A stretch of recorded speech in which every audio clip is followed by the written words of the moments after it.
Bienvenidos al podcast sobre inversión y educación financiera, fondos de inversión y valores. Mi nombre es Eusebio Gómez, soy asesor financiero y tengo la misión de hacer las cosas de manera diferente, ayudar a muchas personas a lograr buenos resultados financieros y con ello proporcionarles el conseguir la vida que desean llevar.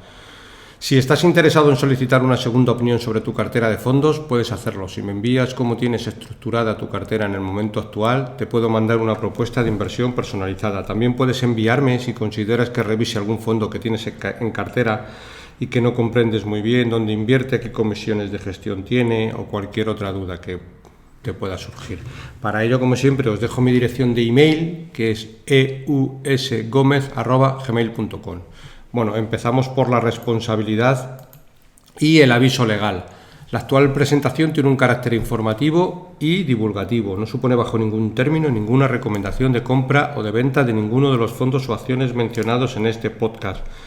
La publicación de este podcast es a título personal. Al reflejar opiniones, su contenido es meramente informativo y, por tanto, no debe ser tratado como recomendaciones de valoración de cartera, compra o venta de ninguno de los fondos mencionados, ni servir de base para recomendaciones de inversión. Cada persona debe conocer su horizonte de inversión y su perfil como inversor. Bueno, como siempre os recuerdo que si os gustan los capítulos que voy publicando, os agradezco que le des un like, que no cuesta mucho. Y siempre viene muy bien porque a mayores likes siempre las plataformas ponen el podcast en las primeras posiciones, con lo cual siempre tiene más visibilidad. Bueno, esta semana os traigo el consultorio de todas las cuestiones que me han ido llegando durante el verano y que he ido recopilando. Antes de nada deciros, creo que voy a contestar a todas, pero por si por cualquier circunstancia se me ha colado una consulta y veis que no la he contestado en este podcast, pues os agradezco que me volváis a enviar un email porque en algunas ocasiones se me cuela alguno entre tantos email y luego no lo saco en el consultorio.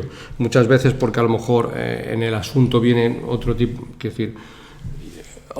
de consulta, no otro tipo de consulta, sino el enunciado del asunto es diferente y se me cuelan y no entran y luego no los veo en tiempo y forma. Así que, lo dicho, si alguno no consideráis que os he contestado, sí os agradezco que me lo volváis a enviar, que después de todo el verano siempre hay un poquito más de jaleo. Bueno, empezamos sin más dilación. Recordaros que la semana que viene he grabado un podcast con un relevante gestor nacional y muy activo en redes sociales, de reconocido prestigio. Estar atentos, que seguro que os va a gustar. Por daros una pista, ya ha estado otros años por el podcast y también más o menos por estas fechas. Bueno, voy a empezar antes de nada, que hoy es viernes 15 de septiembre, por la noticia de ayer. Es bastante relevante, que tiene que ver con que el Banco Central Europeo ha elevado los tipos en Europa hacia máximos históricos, ¿vale? Y vamos a dar un repaso a las primeras reacciones de las gestoras internacionales que me llegaron ya ayer por la tarde, ¿vale?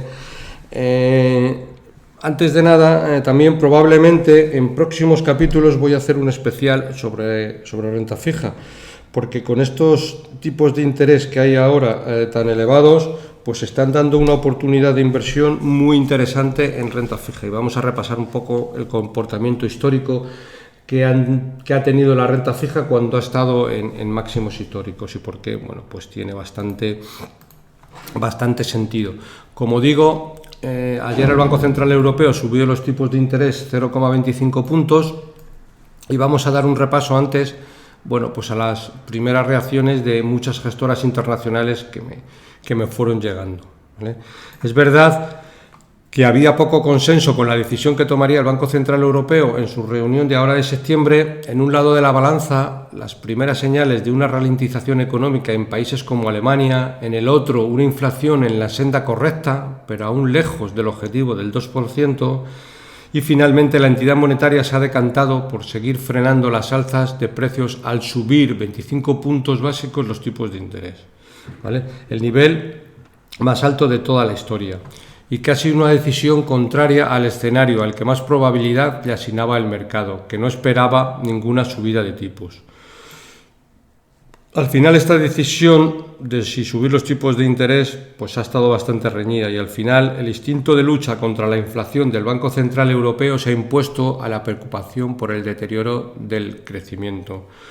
Bueno, esto lo afirmó Anna Stupinska, que es macroeconomista global de Fidelity, ¿vale? En su opinión, el impulso aún elevado de la inflación subyacente, combinado con la subida de precios del petróleo que plantea riesgos al alza para la trayectoria general, ha hecho que el Banco Central Europeo no pudiera permitirse esperar a la próxima reunión y ya los ha subido, ¿vale? Así, los tipos en Europa llegan a su altitud de crucero, como lo define Constantin Weiss, gestor de Bingo, ¿vale? En este caso, el gestor comenta que la atención se está desplazando firmemente desde el nivel preciso de los tipos de interés finales hasta la duración probable de los tipos máximos, es decir, a ver cuánto duran por estos entornos, ¿vale?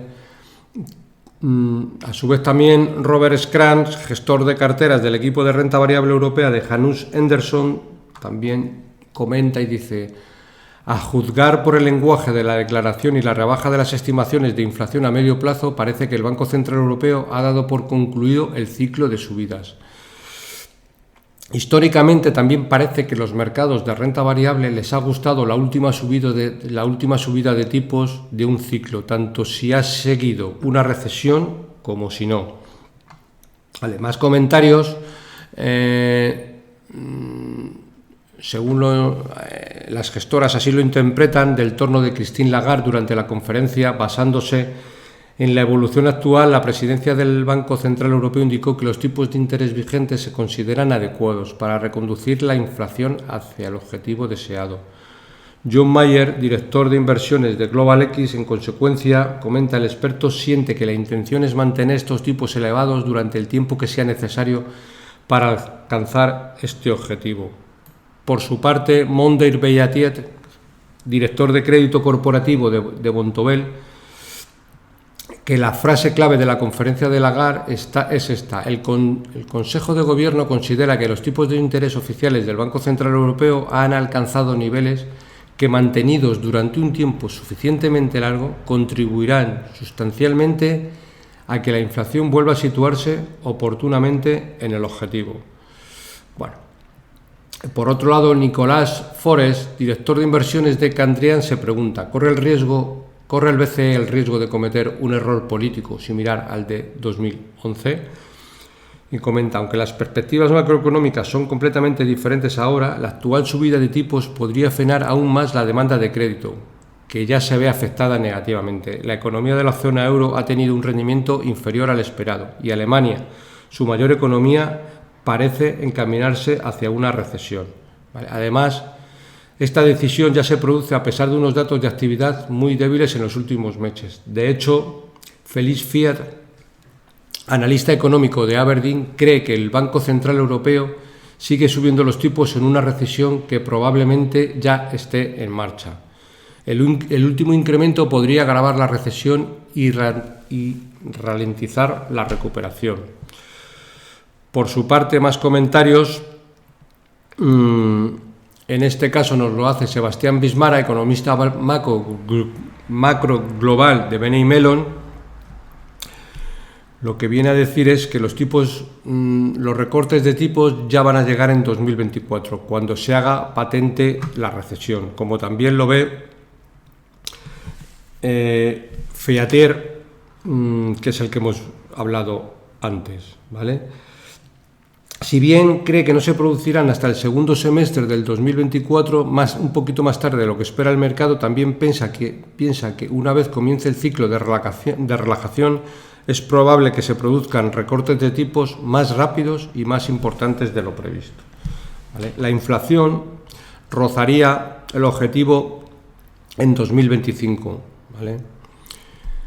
También el Banco Central, en la reunión de ayer, actualizó sus previsiones de inflación para el corto y medio plazo. Ha elevado su previsión de inflación para este año del 5,4 al 5,6 y para el año próximo del 3 al 3,2, pero recortó su previsión de inflación para 2025 del 2,2 al 2,1. Bueno, esto es por lo que están luchando, ¿vale? Y en opinión de Eric Winogrand, economista jefe de Allianz Bernstein, dice que la clave, aquí reside la clave de todo. El tiempo que se tardará en llevar la inflación hasta el 2% es la variable clave para hacer frente a la incertidumbre en torno a esta trayectoria. El tiempo que los tipos se mantengan altos es más importante que el tipo terminal en 25 puntos básicos más alto o más bajo. El experto espera oír repetidamente este mensaje de los bancos centrales en los próximos meses. No hay mucho apetito por subir los tipos a medida que el crecimiento se ralentiza, pero con una inflación todavía pegajosa es prematuro un giro hacia los recortes. Bueno, en definitiva, estos son un poco los comentarios más relevantes. ¿Vale? Bueno, empezamos por el consultorio. La primera cuestión nos la hace Luis. Comenta: Eusebio, dada la situación de los tipos de interés en Estados Unidos y que no tienen pinta de que vayan a bajar, sino todo lo contrario, los fondos monetarios de ese país están dando rentabilidades de más del 5%. ¿Recomiendas algún fondo? El riesgo de divisa lo hace desaconsejable. Si cubres divisa, para eso inviertes en uno europeo. Gracias como siempre, y se han echado de menos tus podcasts en verano. Vale, para invertir, lo primero que vamos a ver es que para invertir en renta fija, el riesgo divisa pues no compensa. Pues ganas más por el tipo de interés, es cierto, pero a la hora de rescatar, si la cotización del euro-dólar ha variado en tu contra, te puedes encontrar con pérdidas o, en su caso, con menor rentabilidad. Lo ideal sería invertir en dólar, pero con la divisa cubierta. Lo que pasa es que la cobertura de la divisa es prácticamente igual al diferencial que existe entre los tipos de interés de Europa y Estados Unidos. Es decir, si los tipos, como dices, de fondos monetarios en Estados Unidos están en el 5 y en Europa están en el 3, pues la cobertura de divisa aproximadamente es de un 2%, con lo cual es que no compensa. Y más para un inversor en renta fija que no tiene un objetivo de tan largo plazo como puede tener un inversor en renta variable. Por tanto, lo mejor es hacerlo en un monetario de Europa, y en tu caso las dos opciones que propones pues son perfectamente válidas, porque habla del Groupama Tesorería y del AXA Trésor corto plazo, ¿vale? Cualquiera de los dos son perfectamente válidos. Al final, y si vemos una similitud un poquito sobre el euro-dólar, que ahora mismo está cotizando sobre 1.07 aproximadamente, ¿qué pasa? Inviertes en un monetario de Estados Unidos, el 5%. Vale, si dentro de 12 meses cotiza a 1,10, tienes un 3% de rentabilidad en euros.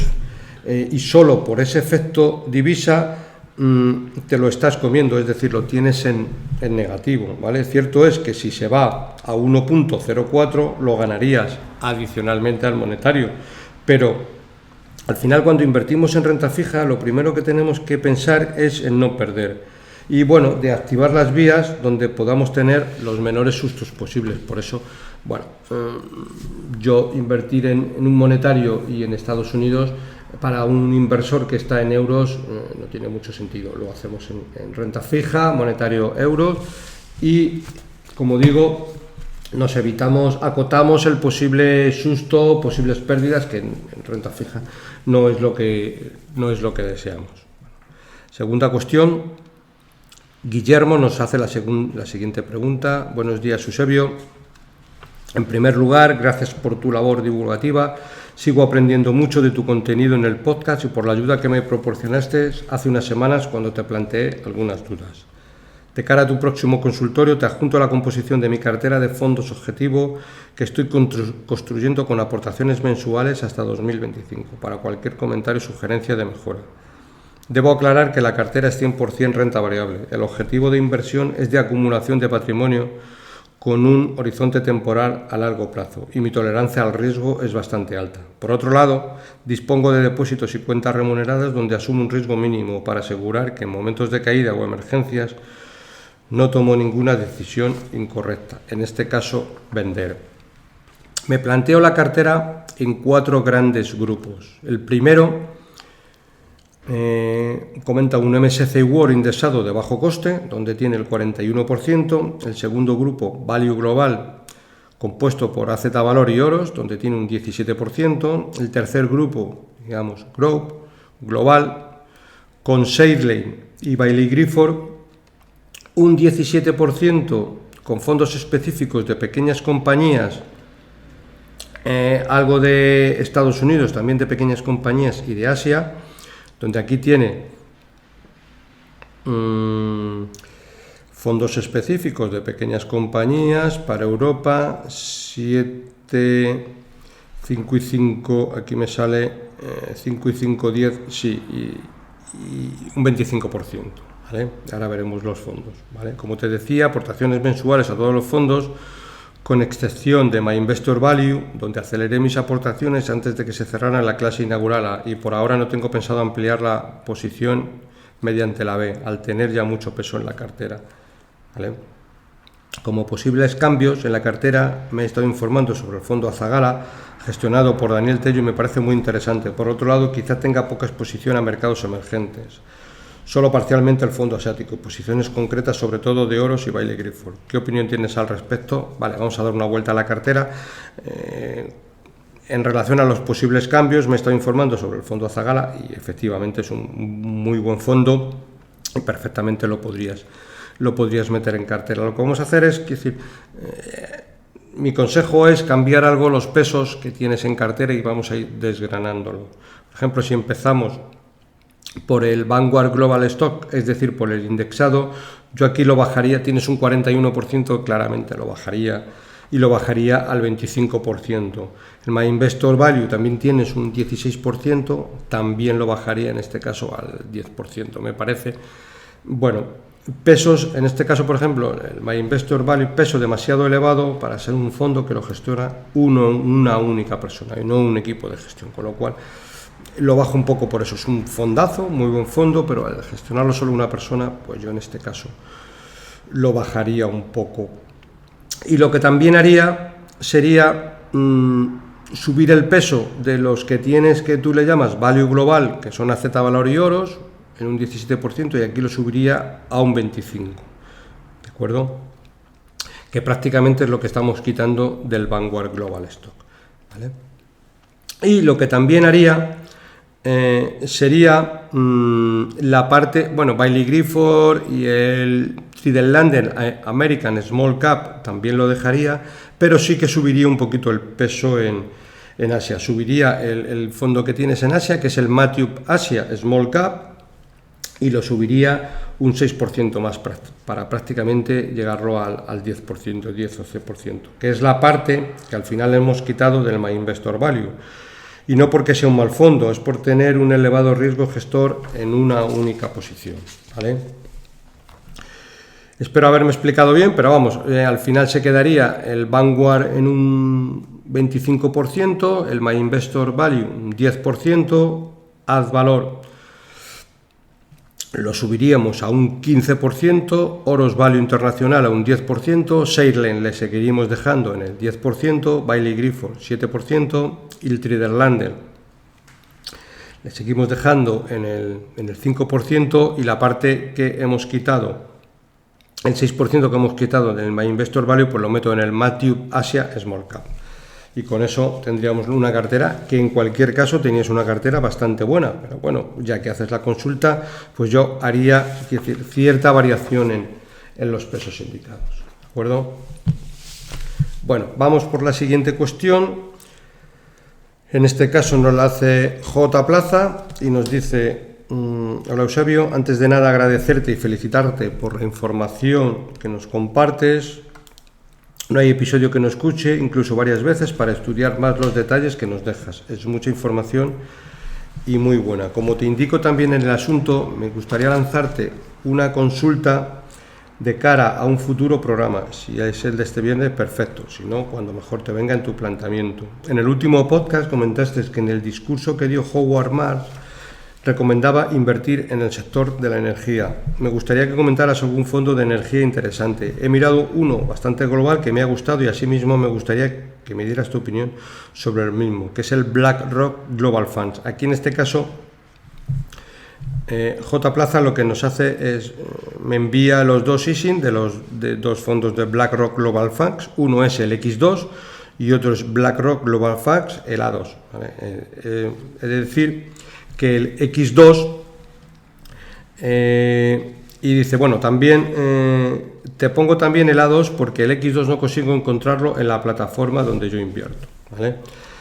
La diferencia entre ambos fondos es que el primero, que es el BlackRock Global Funds, con la denominación X2, es para un patrimonio superior a 10 millones de euros, por eso normalmente no lo encuentras. Y el BlackRock Global Funds A2 sí que ya es para un patrimonio normal a partir de 1.000 euros lo puedes contratar. Es un buen fondo, el BlackRock, está claro, pero yo me decantaría por otro fondo que desde mi punto de vista lo considero que es bastante mejor y más consistente, que es el SIA Natural Resort. El gestor es un gestor español, que es Marcos Hernández. Puedes ver varios vídeos en internet del mismo Marcos, que son en español, con lo cual te puede facilitar la tarea. Y te voy a facilitar también el ISIN de este fondo, que es el LU 0244072335. Desde mi punto de vista, si quieres invertir lo que tiene que ver con energía, este fondo lo hace mucho mejor. Tenemos un segundo fondo, que es el Ninety One Global Strategic Fund. En este caso, este fondo es en dólares y bueno, siempre tiene un añadido de meterle más riesgo un poquito en la cartera. También te voy a dar el ISIN de este fondo del Ninety One Global. Y el ISIN de este fondo, a ver que lo tengo por aquí, es el LU 0345780950. Como digo, es en dólares, pero bueno, al ser un fondo de renta variable, que vas poco a largo plazo, pues no debería de ser relevante. Primera opción es el SIA y como segunda opción es este que te he comentado. El BlackRock no está mal, pero bueno, si queremos un poco poner lo mejor de lo mejor en cartera, yo me quedaría con el SIA. Bueno, siguiente cuestión, en este caso nos la hace Juan Carlos. Buenos días, Eusebio. Lo primero de todo, agradecerte los podcasts que realizas y la información que comparte. Tras escuchar tu último podcast, he revisado mi cartera y he visto que prácticamente no tengo ningún fondo value. ¿Te parece buen momento de incorporar algún fondo value? Y si es así, ¿cuál crees que sería mejor? Un saludo y muchas gracias. Bueno, pues algunos de los fondos value que son repetidos de los que digo aquí, pues son los siguientes que podrías incluir en cartera perfectamente, como son el Azvalor, Magallanes, Equan o Valentum, cualquiera de los cuatro, ¿vale? Como podrás observar, todos son gestores españoles. Al final, con esto consigues que puedes tener una alta convicción en cualquiera de ellos. Puedes ver en todos los casos bastantes vídeos y ver cómo son los gestores. Y tienes que ver los vídeos desde mi punto de vista, más que ver qué tesis de inversión tienen, porque las tesis de inversión van cambiando con los años, es ver un poco cuál es el temperamento del gestor, si te resultan personas confiables, si te puedes fiar de ellos a largo plazo. El mercado al final siempre tendrá épocas de rentabilidades escasas en alguno de los fondos value, pero si tienes una alta convicción, al menos no vas a tomar malas decisiones. A mí, desde mi punto de vista, estos me parecen adecuados. Quizás a ti alguno de ellos pues no te resulten fiables o predecibles después de escuchar pues diferentes vídeos que puedes tener en internet. Pues al final puedes modificar alguno de ellos, puedes cambiarlo perfectamente por oros, por Bestinver, y los resultados pues al final van a ser bastante similares. Pero insisto, muchas veces ya no consiste en el gestor, sino que consiste en la combinación entre el gestor y el inversor, de que tú veas que esa persona pues te resulta de confianza a la hora de poner tu dinero en sus manos, ¿vale? Más cuestiones, seguimos. David Alcántara, buenos días, Eusebio. Felicidades por tu trabajo. Antes de nada, estoy empezando a aprender mucho con tu podcast. En tus capítulos sobre rentabilidad de fondos favoritos, cuando das los resultados de rentabilidad, sueles darnos avisos de los fondos que no van tan bien durante el año. pero que son a su vez buenos fondos, para tenerlos en cuenta e introducir en cartera. O si los tenemos, hacer aportaciones, porque con el mismo capital puedes comprar más participaciones del fondo. Mi consulta es la siguiente. Cuando observo las rentabilidades de esos fondos, en Morningstar aparece rentabilidad en el día, en la semana, en el mes, en el año, 1 año anualizado, 3 años anualizado, etcétera. La pregunta que haces, Eusebio, ¿en cuál de ellas nos debemos de fijar para aprovechar las bajadas y, como tú explicas, introducir en cartera o acción o hacer aportaciones? ¿Puedes explicar un poco esto? Bueno, siempre lo más efectivo, o como yo lo hago, es ver la rentabilidad en los últimos 12 meses. Si, por ejemplo, ponemos el caso de que ahora estamos en septiembre, pues la rentabilidad que lleva en el año ya nos puede ir sirviendo, porque ya han pasado 9 meses. Y si es un buen fondo y tenemos una rentabilidad negativa, porque este año pues, no está pasando por un buen año, pues ya podemos empezar a ver una pista. El año pasado, ¿dónde teníamos estas pistas? En todo lo que tenía que ver con fondos Growth, Fan Smith, el Morgan Stanley EOS Advantage. El año pasado tuvo una caída del 50%, este año lleva un 30% en positivo, para que veamos un poco.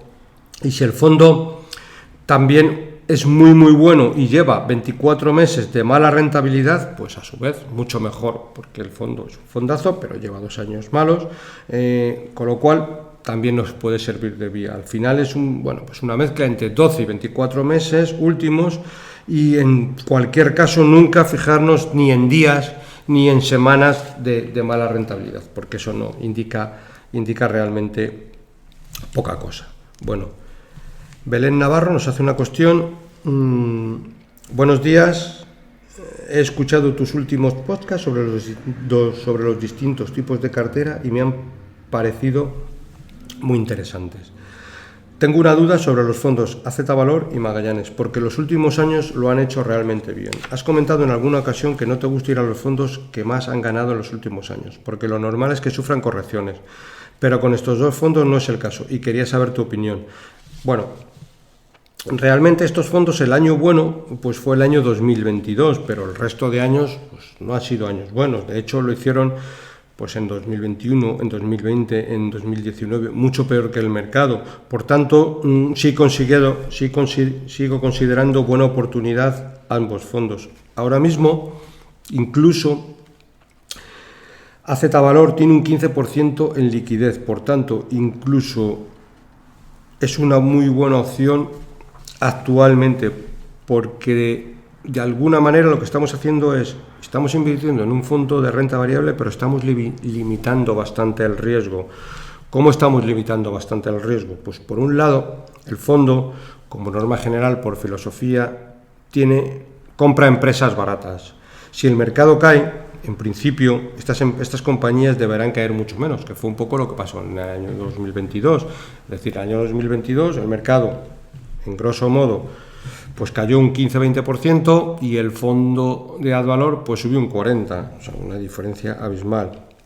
Pero por otro lado, aparte que tienen compañías baratas, tienen un 15% en liquidez. Por si hay caídas, comprar a mejores precios. Muchas veces comprando un fondo de renta variable, pero con el menor riesgo posible dentro de lo que es renta variable. No nos olvidemos que no deja de ser bolsa, pero tenemos aquí también,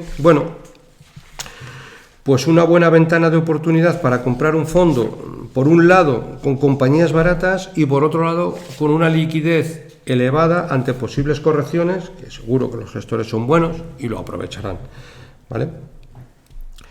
Siguiente cuestión, Miguel Salcedo. Buenas tardes, Eusebio. Lo primero es desearte que pases un feliz verano y que descanses como nos merecemos. Mi pregunta es muy sencilla, a la vez difícil. Yo tengo ganancias y la duda que me surge es si estas ganancias pasarlas ya a un monetario para garantizar un poco lo ganado o dejarlo seguir.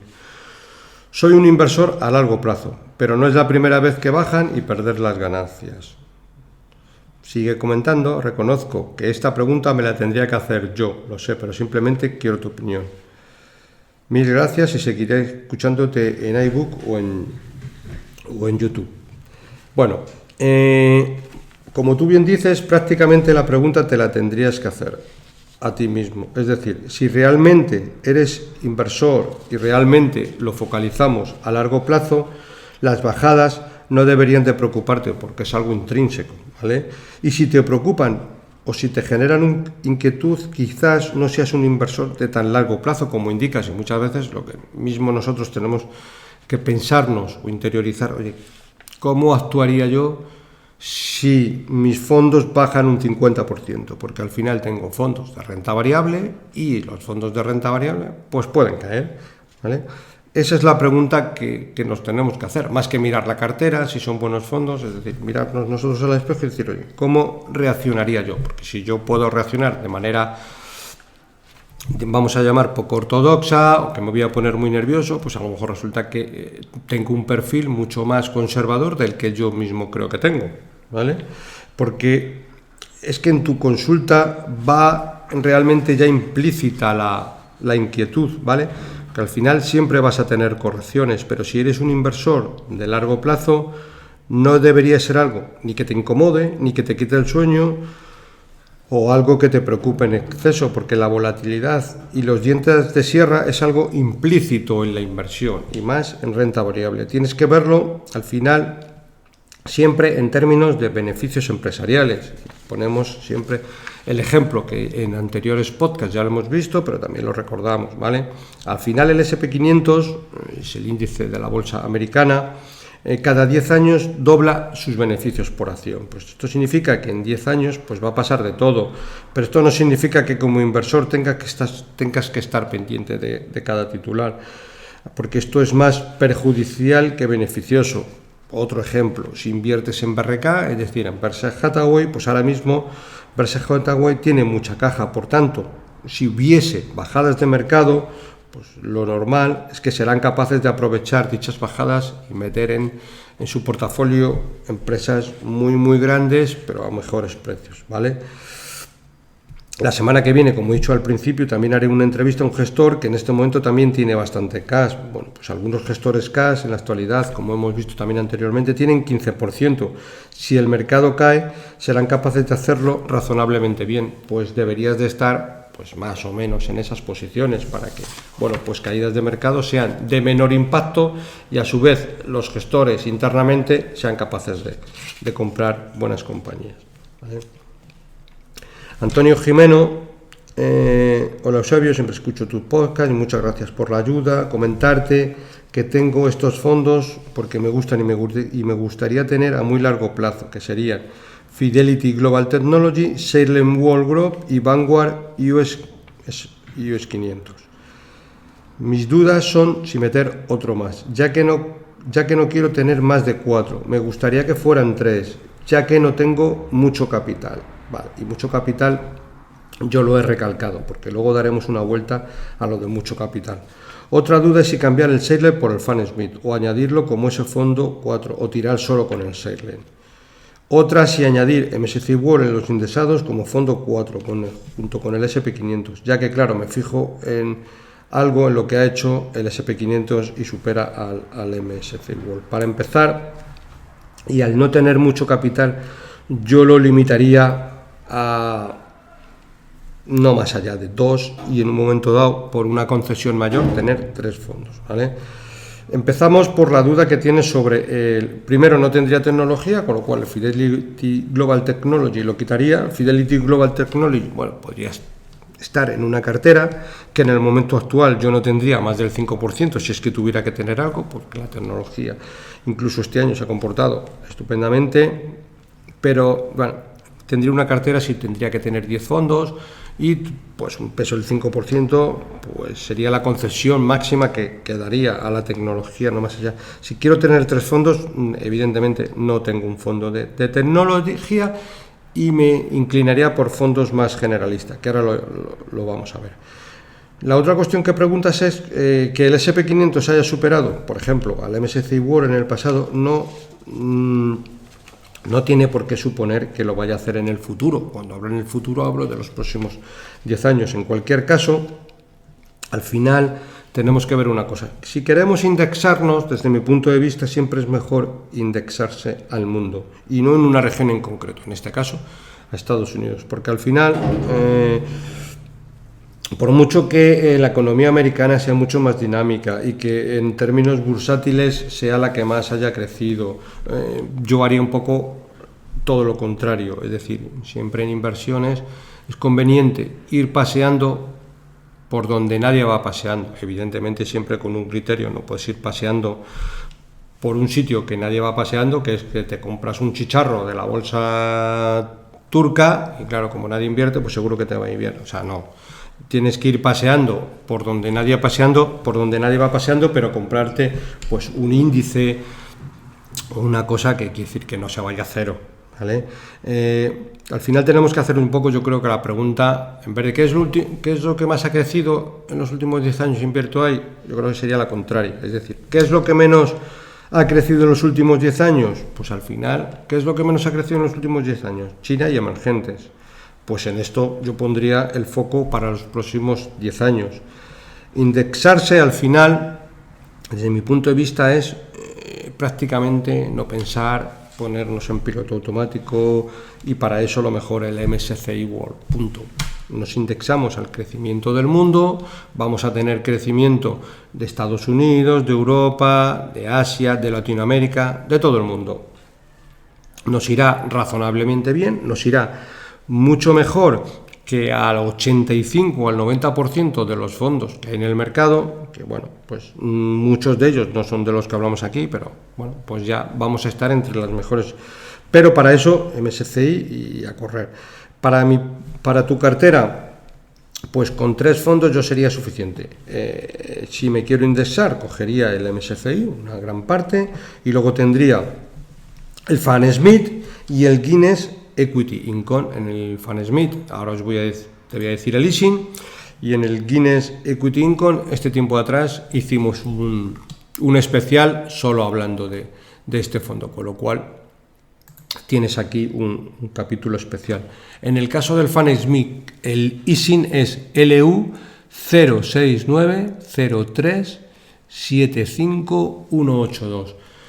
Fan Smith es un fondazo dentro de renta variable con una comisión de gestión muy baja, del 1%, que es súper baja para ser un fondo de renta variable.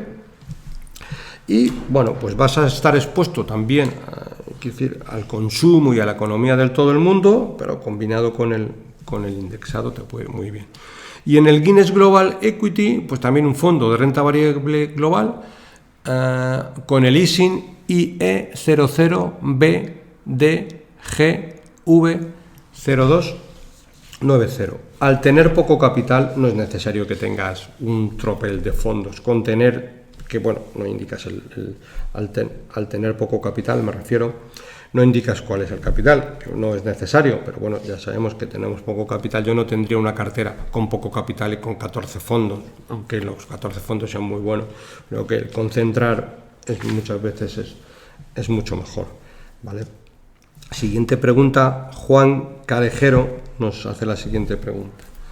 Buenas, Eusebio, si mi objetivo es indexarme al mundo, ¿cuáles serían, bajo tu criterio, las mejores opciones? Y nos habla del FTSE All World o el MSCI All Country World. Vale, pues claramente el MSCI. ¿Por qué? Porque al final el FTSE All World es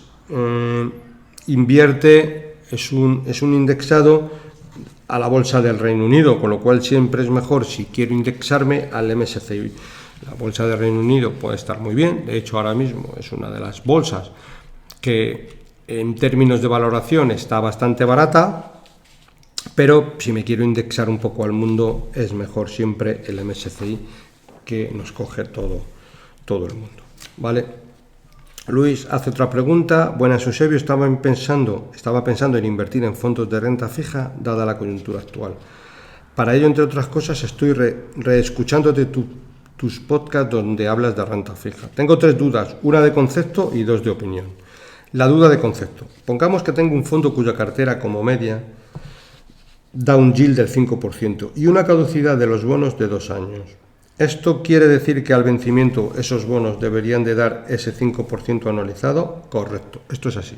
Dará 5% anualizado dentro de los años, por el medio tendrás cierta volatilidad o muy poca volatilidad, pero si lo aguantas, esa será la rentabilidad que tendrá el fondo, ¿vale? Eso quiere decir que si dentro de 2 años miro la gráfica de valor del fondo, en ese periodo debería haber subido aproximadamente un 5% anual. Exactamente, correcto, así es. Y yo creo que esto lo pregunta por la siguiente cuestión y dice, es que miro decenas de fondos de renta fija y las gráficas son muy desesperanzadoras, dejando al margen 2022. Claro que son muy desesperanzadoras. ¿Por qué? Pues porque en años anteriores los tipos de interés estaban en negativo. Entonces la renta fija, como norma general, daba rendimiento negativo. Si hablamos de fondos de renta fija, monetarios o fondos de corta duración, ¿vale? Y por eso la renta fija no daba nada, porque los tipos de interés estaban en negativo. Pero claro, de hace un año a esta parte la situación ha cambiado completamente. Y ahora con tipos de interés en el 4 o 5% y empresas con cupones que dan un 6-8% y empresas de un grado de inversión muy elevado, es decir, de investment grade, que es la máxima calificación crediticia, ¿vale?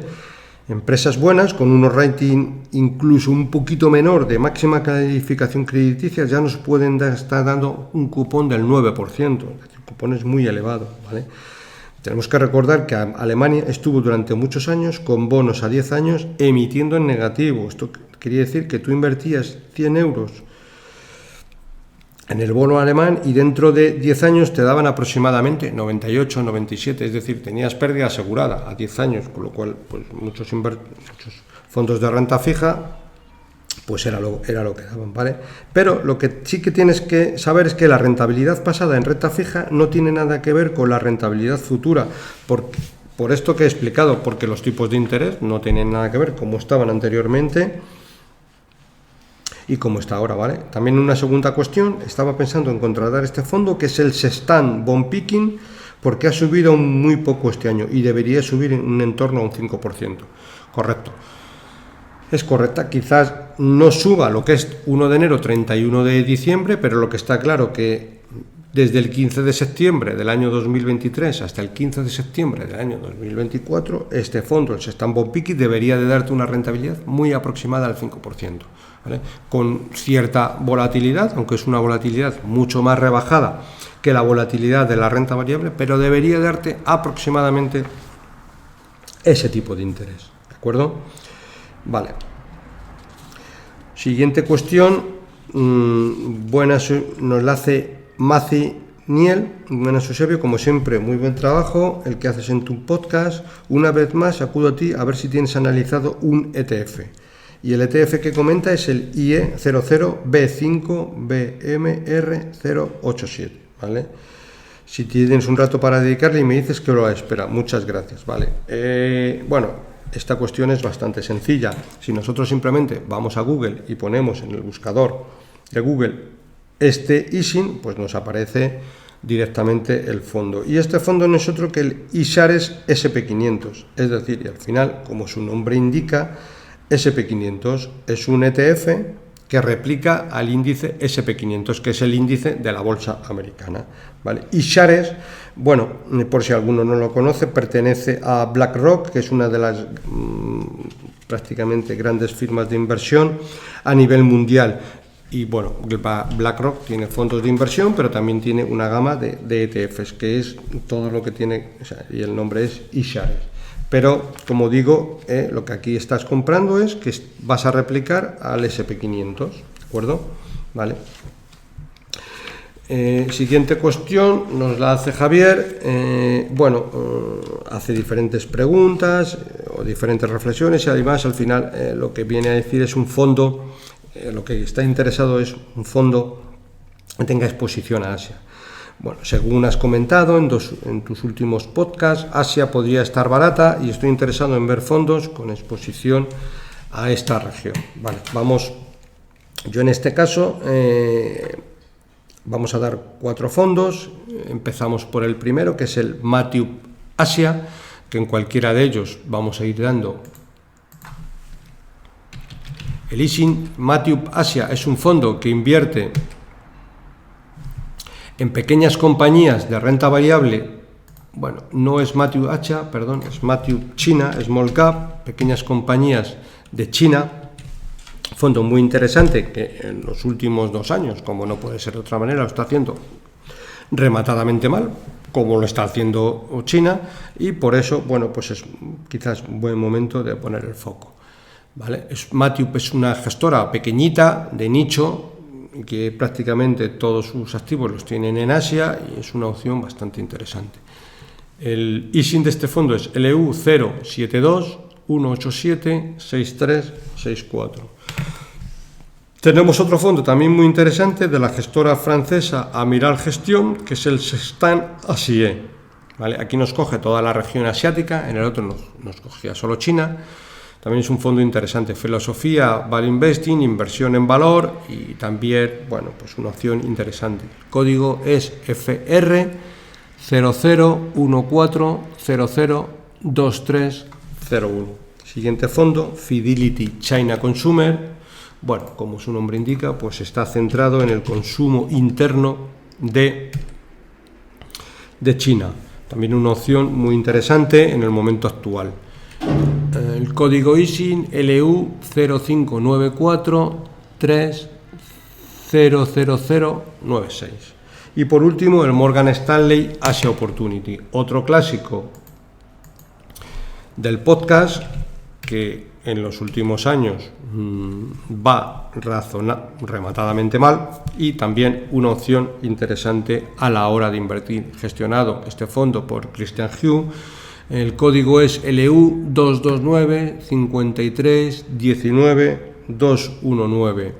Comentaros un poco que este fondo, a primeros de octubre, el gestor Christian Hugh pues va a hacer una ronda por España y tendré la oportunidad de preguntarle por el fondo, por la región, por las empresas, y probablemente, bueno, pues después de la consulta pues haga un especial con lo más relevante que nos pueda contar Christian Hugh, ¿vale? Creo que será la primera semana de octubre cuando va a estar por España, y bueno, pues vamos a tener la oportunidad, con lo cual probablemente pues luego haremos un podcast sobre lo que nos haya comentado. Bueno, pues me despido de todos vosotros. Como siempre, para cualquier consulta o comentario sobre este podcast puedes enviarme un email a la dirección eusgomez@gmail.com. Si te ha gustado el programa, te agradezco le des un me gusta en la aplicación donde lo estés escuchando. Un saludo muy cordial, paciencia y buenas inversiones.